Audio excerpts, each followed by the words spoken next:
أعوذ بالله من الشيطان الرجيم. بسم الله الرحمن الرحيم. الحمد لله رب العالمين،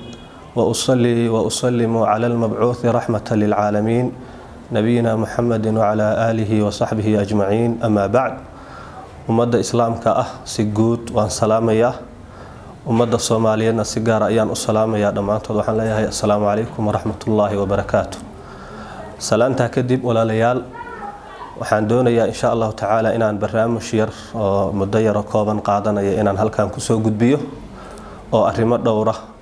oo dalkeeni Soomaaliya ka dhacay soona noqnoqday aan doonayo inaan insha Allah tacaala ummadda Soomaaliyeed iyo bulshada muslimka aan la wadaago dareenkayga. إن شاء الله تعالى برنامجك مركز روحان كوبيلابا يا أولا إلهي سبحانه وتعالى عبسدي سأيان صدر دار من دمانتين دام ضد مسلمين أو أمة الإسلام أمة التوحيد أي نهاي وحامهيما مركز إنه هول السجون مع إنه إن الله سبحانه وتعالى يعبسدي سي وين كيس صدر دار إنه وإلهي قرآن كوير ولقد وصينا الذين أوتوا الكتاب من قبلكم وإياكم أن اتقوا الله. عبسدا إلهي وامدا إنه دنيدنا كوي بدبادي إنه جوجدنا إنه شرف كويلنا إنه جيريدا إنه كدبنا إلهي إنه بدبادينا ين حريستي سبلارن إنه كهلين. ما دام عبسدا إلهي قيمها اللي هي قفل بمسلمنا إنه ضريمه إلهي عبسدي سنة وقلبي يسوي كوي انتهي مر والبه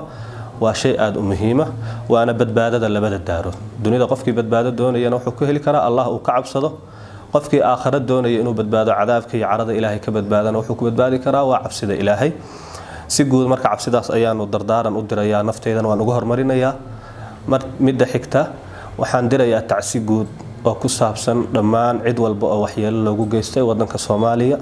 qaybihiisa kala duwan iyo deegaanadiisa kala duwan. qaladaadkaas oo runtii wax soo noqnoqday ummadana ay mataqaanaa muddo badan ku soo noqnoqonayay falal iska mataqaanaa joogta noqday oo xaaladoodu la dhameyn waayay oo dhinacna loo dhigi waayay oo soo noqnoqday oo dad badan oo muslimiin aan waxba galabsan ay mar walba ku dhintaan ayaa dhaca. ummadda dhimatay islaamka waxaanu leenahay inna lillahi ma akhadahu wa lahu ma a'ta wa kullu shay'in 'indahu bi ajal. ilaahay ha u naxariiso subhanahu wa ta'ala intii islaamay halka ku geeriyootay. ilaahayna subhanahu wa ta'ala qabrigooda ha u nuuriyo. إلهينا سبحانه وتعالى رالي أهانشيس الله سيه سبحانه وتعالى أسقى أود بدن إسكاله ما دام الثقل ذو حق ضراء ودنتين إلهينا وحنا نقول رجينا أن حديثي سواسعة إلهينا سبحانه وتعالى كرالي النقض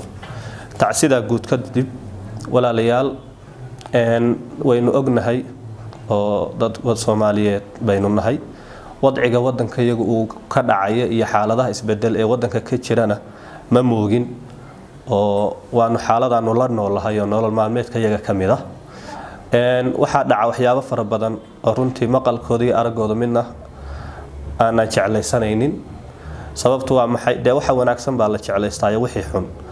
nafta qofka damiirka leh way ka didaa. maadaama ay sidaas tahay marka waxyaabaha dhacaya ee deegaanada Soomaaliyeed ka dhacaya qaybo kamid ah runtii waa wax aad iyo aad qof walba diin iyo iimaan iyo damiir bini aadanimo leh oo ka daqnanayo. falalka badan ee soo noqnoqday waxaa kamid ah falalka la magac baxay ama ku caan baxay kufsiga. kufsi wax la yiraahdo ayaa dhagaha iyaga aad ugu badbatay. waxbaa la kufsaday, gabar baa la kufsaday, niman baa gabar kufsaday, niman baa waxan yeelay, rag baa gabar baa wax baa la kufsaday, rag badan baa gabar kufsaday, ugu dambeeyna way dileen. oo markay kufsadeenna kufsi kuma deynine nafteedii ayay gooyeen oo qurgooyay ugu dareen. waxa weeye marka koobaad horta qofka bini aadanka ahi damiir iyo garasho ayuu Ilaahay siiyo waxa bahaa'imta iyo xayawaanaadka makhluuqa kale Ilaahay abuuray uu kaga duwan yahay. مكلف بالغدغي مكلف معنيس waa maxay? waa xil iyo mas'uuliyad ayaa la saaray oo la doonayaa inuu u guto sidii loo saaray. maadaama qofka kan mukallafka ay xil iyo mas'uuliyad la saaray waa inuu u guto sidii loo saaray. Allah subhanahu wa ta'ala ana quraanka waa ku yiri markuu malaa'ikta la hadlayay inni jaa'ilun fil ardi khalifa. malaa'iktina waatay arinta xoogaa yara dareensadeen waxay dheen ataj'alu fiha من يفسد فيها ويسفك الدماء. إلهي يوم الدنيا مياه تلاد إذا أدي بيسا قلا وحدي ليس وحخري بيسا ديك دادينيس الله سبحانه وتعالى وحير إني أعلم ما لا تعلم حيدا أوجين بان أوجهايو قليها أن ماشي أدي بدونه علم يهول يسير جار وقرصون أياجرت بشرية بني آدم كإله الدنيا وخليفك وقد جاي وقد جاي إني وحل هجاتيان أو أي وح إصلاحيان أو أي وح توسيان أو وحي خربان أي متقانا صحان أو وحي خلدان أي دين عجسة وده تشستان أو شيء جحون إن الجار الجو ضفيريه أو ولي بقى المتقانا دليل له الجو إيجو أي بني آدم كإله سبحانه وتعالى وجود هلا وخلدك وخلد يهي صح أنا وصحي هي سموهنا وسميه هي حماهنا وحميه هي أو اسمه إسكو خلدمين تا هديت ما دوحة إيمانية dadka khaladaadka ka dhacayo ama khaladaadka geysanaya ama falalkoodu oo faldambiyeedka ka imanaya in ummadu ay wada aragto falkooda guracan laakiin markii damiirkii saxda ah shaqeyn waayo dadnimadii ay shaqeyn weyso sharafkii iyo karaamadii ummadu lahayd ay mataqaana booskeedii ay muuqan waayo waxa imanaya in xumihii uu sama noqdo munkarkii macruuf noqdo fasaadkii uu islaax noqdo islaaxina uu fasaad noqdo oo wixii oo dhan isbedel ku yimaado taa markay timaadana waxa imanaya ummadu inay burburto waxa imanaya waxyaabo xagga ilaahay aanan ilaahay ka baryaynin oo cara iyo ilaahay ciqaabkiisa ayaa soo degdegaysa waxa ka dhalanaya waxyaabo fara badan oo ilaahay uu subxaanahu wa ta'ala inoogu caroonayo cara ilaahay meeshay timaadana waxa ka dhalan kara waa dareemi kartaa walaalayaal aysan sida u dhicin ayaa shareecadeena waxa inay samaysay waxyaabo waxa soo dhan ka horeeya shayga zinada la yiraahdo ama gogol dhaafka shareecadeenu meel adag bay ka istaagtay xugun adagna way u dajisay sababtu waa maxay waa fasaad bulsho way bulshada ayuu yahay fasaadkeeda haduu yahay fasaad akhlaaqeen iyo haduu yahay fasaad mataqaana cirdi intaba uu noqonaya laana bulshaduna way fasaadaysaayo dhowrsanidii bulshada faraha ka baxaysa fasaad kalena waa imanayaayo de dunida waynu ognahay waxa cudur rafaafaya iyo waxa masaa'ib dhacaysa iyo balaayooyinka jira waxa weeye qayb ay ka noqonayaan waxa imanaya intaas oo kale oo dhan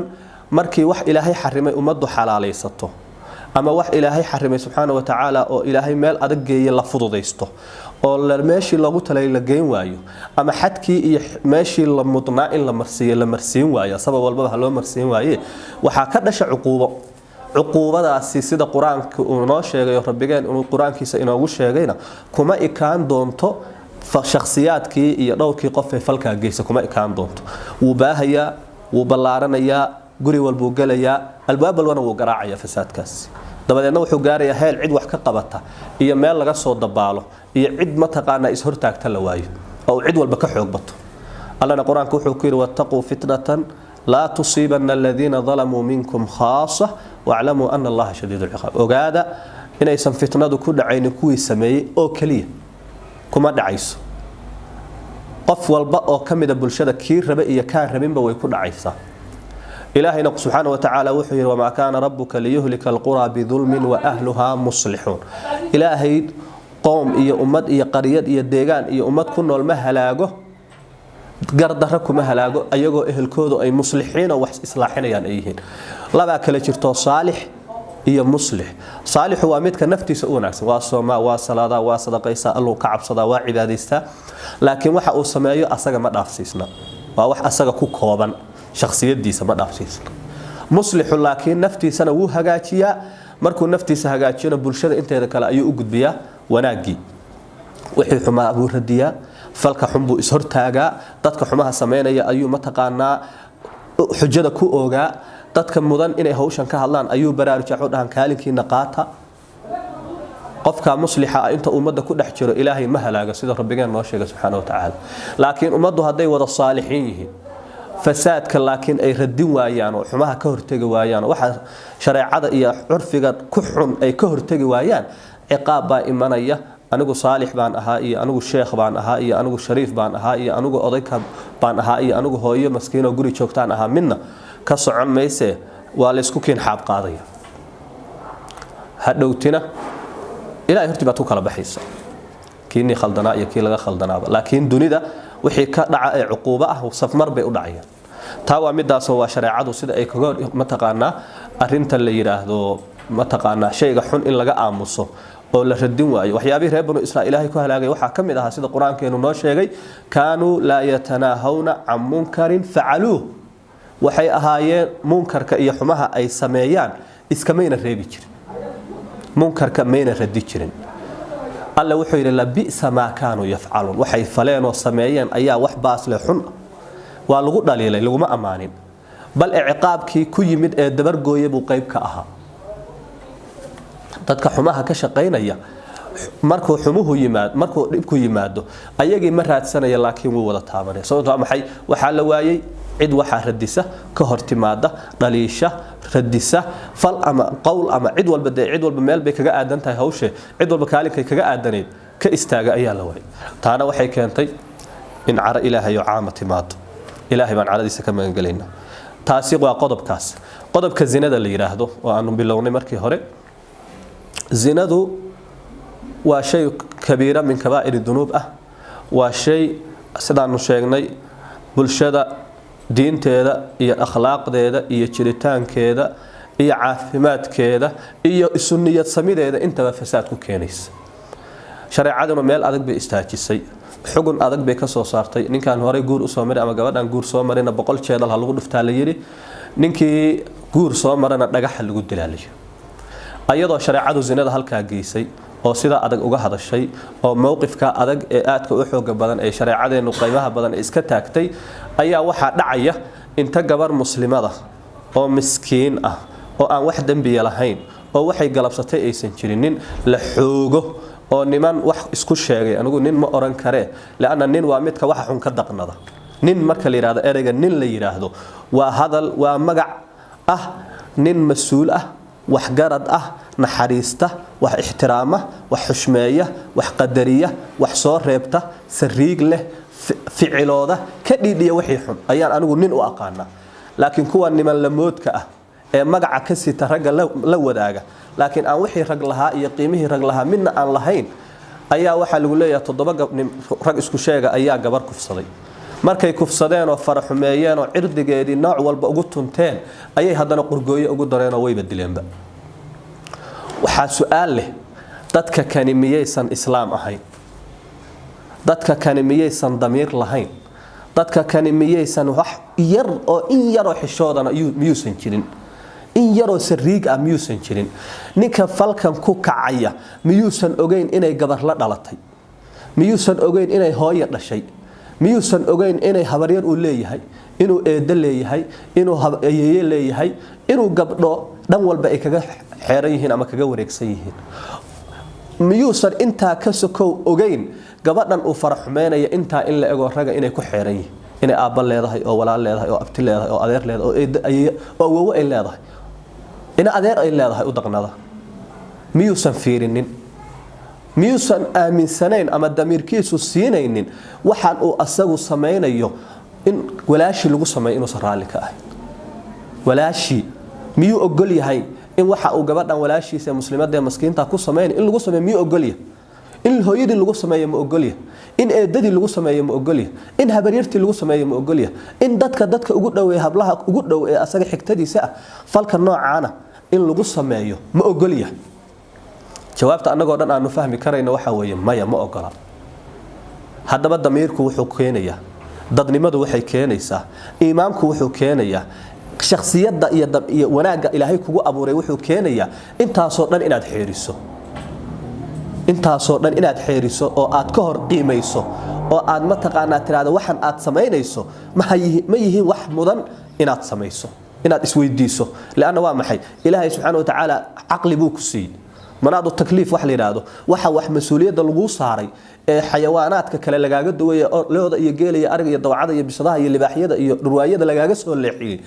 oo waxa ayaga la saari waayo xil iyo mas'uuliyad adiga lagu saaray lagu sharfay oo ilaahay kugu tilmaamay walaqad karramna bani aadama karaamadu waa maxay karaamada ilaahay ku siiyay ee ilaahay uu kugu tilmaamay ee uu ka duway khalqigiisa kale maxay tahay ma inaad dheer tahay oo cas tahay oo buuran tahay oo reer hebel tahay oo laan dheera tahay ba maya waa inaad bini aadam tahay waa inaad damiir leedahay waa inaad xishood leedahay waa inaad alla ka cabsi leedahay waa inaad wax aad ka dareen aad wax ku diido ama dareen wax ku diidi karo waxa anigu nin odayaanahay waxa ma galayo waxa anigu waan ka weynahay waxa soo kale aniga la ilamay waxyaabo aad ka sariigato oo aad ka yaqyaqsooto oo in lagu la yimaado iyo inaad maqasho iyo inaad aragto midna aysan suurtagal ahayn waa inuu jiro damiirka noocaas markuu dhinto ummaddu way u dhamaanaysaa way dhimanaysaa dhimashada bulshadu ma aha qofku in la dhaho hebel waa dhinto waa la soo aasay kuwa badan oo dhintay baa nool oo naftu isaga jirtaa naf silic la ku jirtaa noloshooduna wax qiimo ma laha laana waa maxay innamal umamu akhlaaqun fa in dhahabat akhlaaquhum dhahab ummaddu waa akhlaaqda ummaddu haday dhimato jiritaankeeda iyo nolosha iyo nafta yar ee ku jirta waxba micnaa ma sameynayso waxaad u nooshahay waxa aad la nooshahay waa karaamadaada iyo shakhsiyadaada iyo damiirkaaga iyo dadnimadaada hadii inta ay dhintaan oo ka hormaraan qalfooftaadu waxba micnaa ma sameynayso ceeb iyo falxumo iyo waxaan wanaagsaneyn un baad la sii joogaysa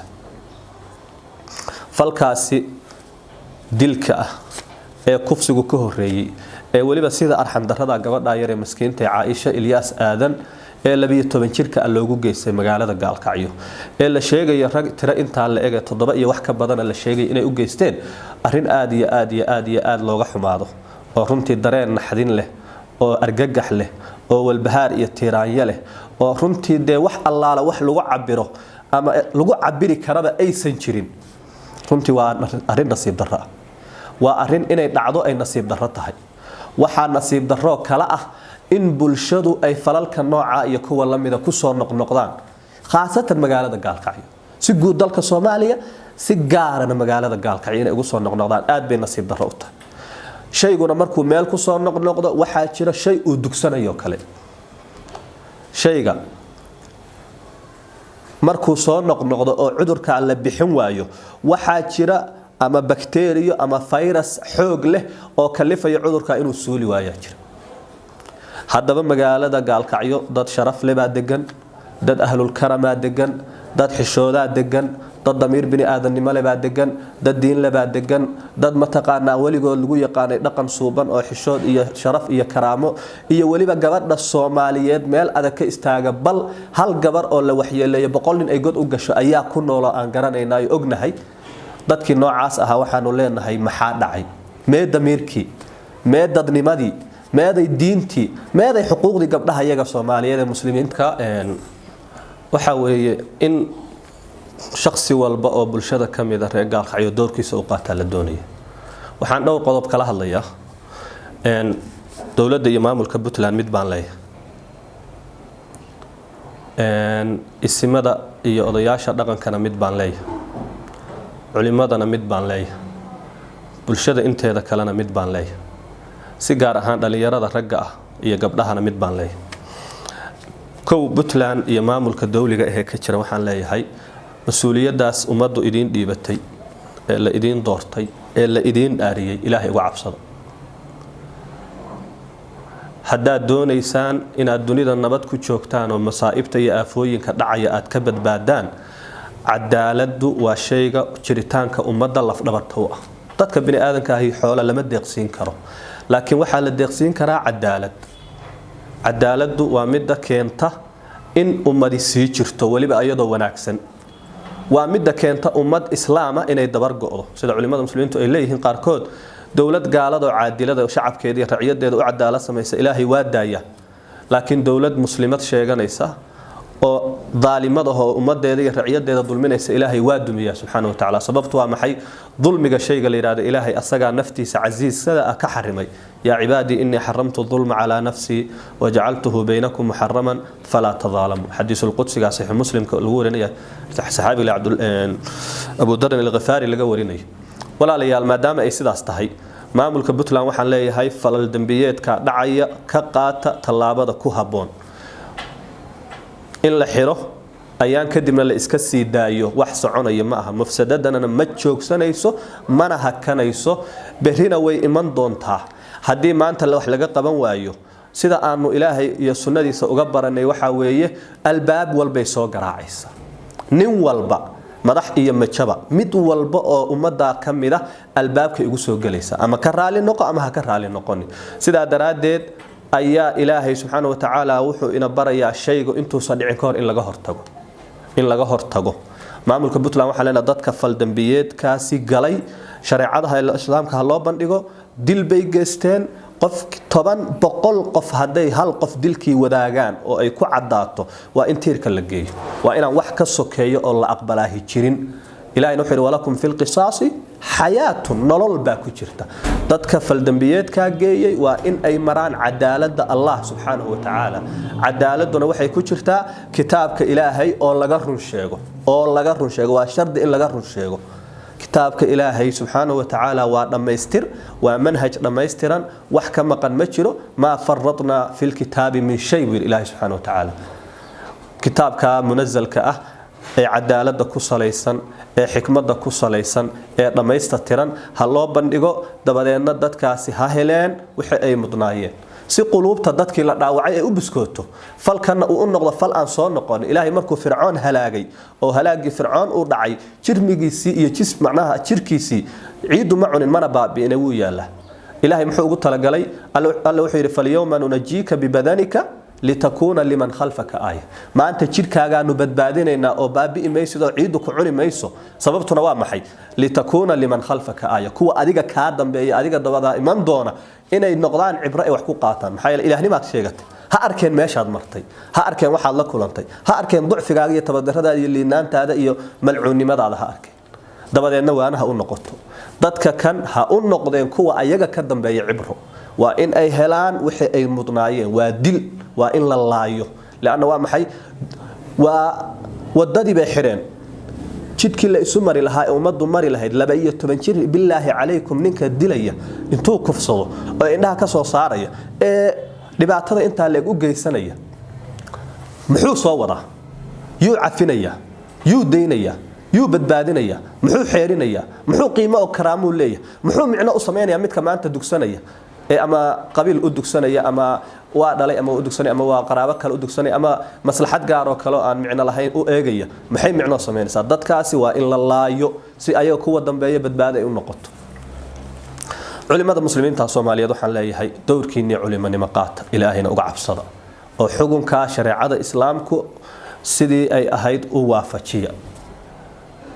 adinkana ilaahay cizi iyo sharaf buu idinku siinaya ummaduna way badbaadaysaa diinteedii aakhiradeedii adduunkeeda u badbaaday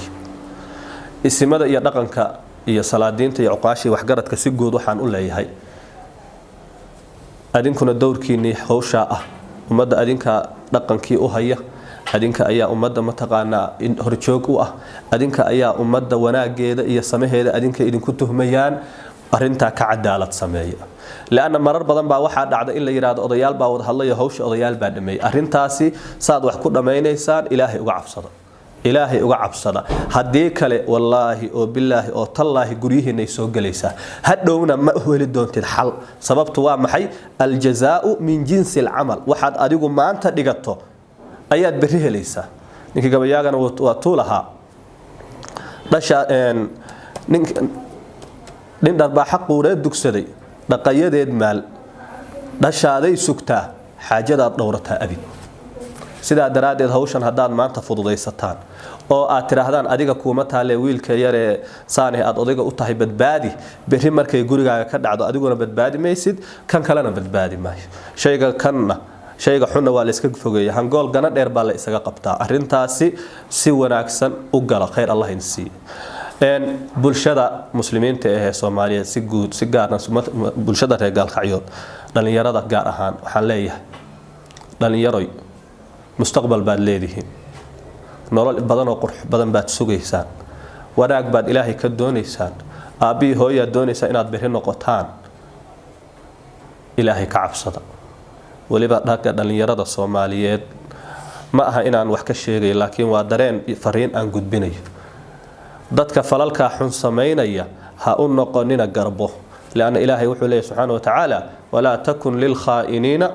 khasiman kuwa khaa'iniinta mid u dooda nabi Allah ha noqonin nabiyullaahi maxamed alayhi salatu wasalaam marna dhaalim iyo khaa'in uma heelinayo laakiin waa maxay darsigu annagu inugu socda oo ummadiisii ah inaynan dhaalimiinta iyo dadka khaldan aynaan khaladkooda garab ku siinin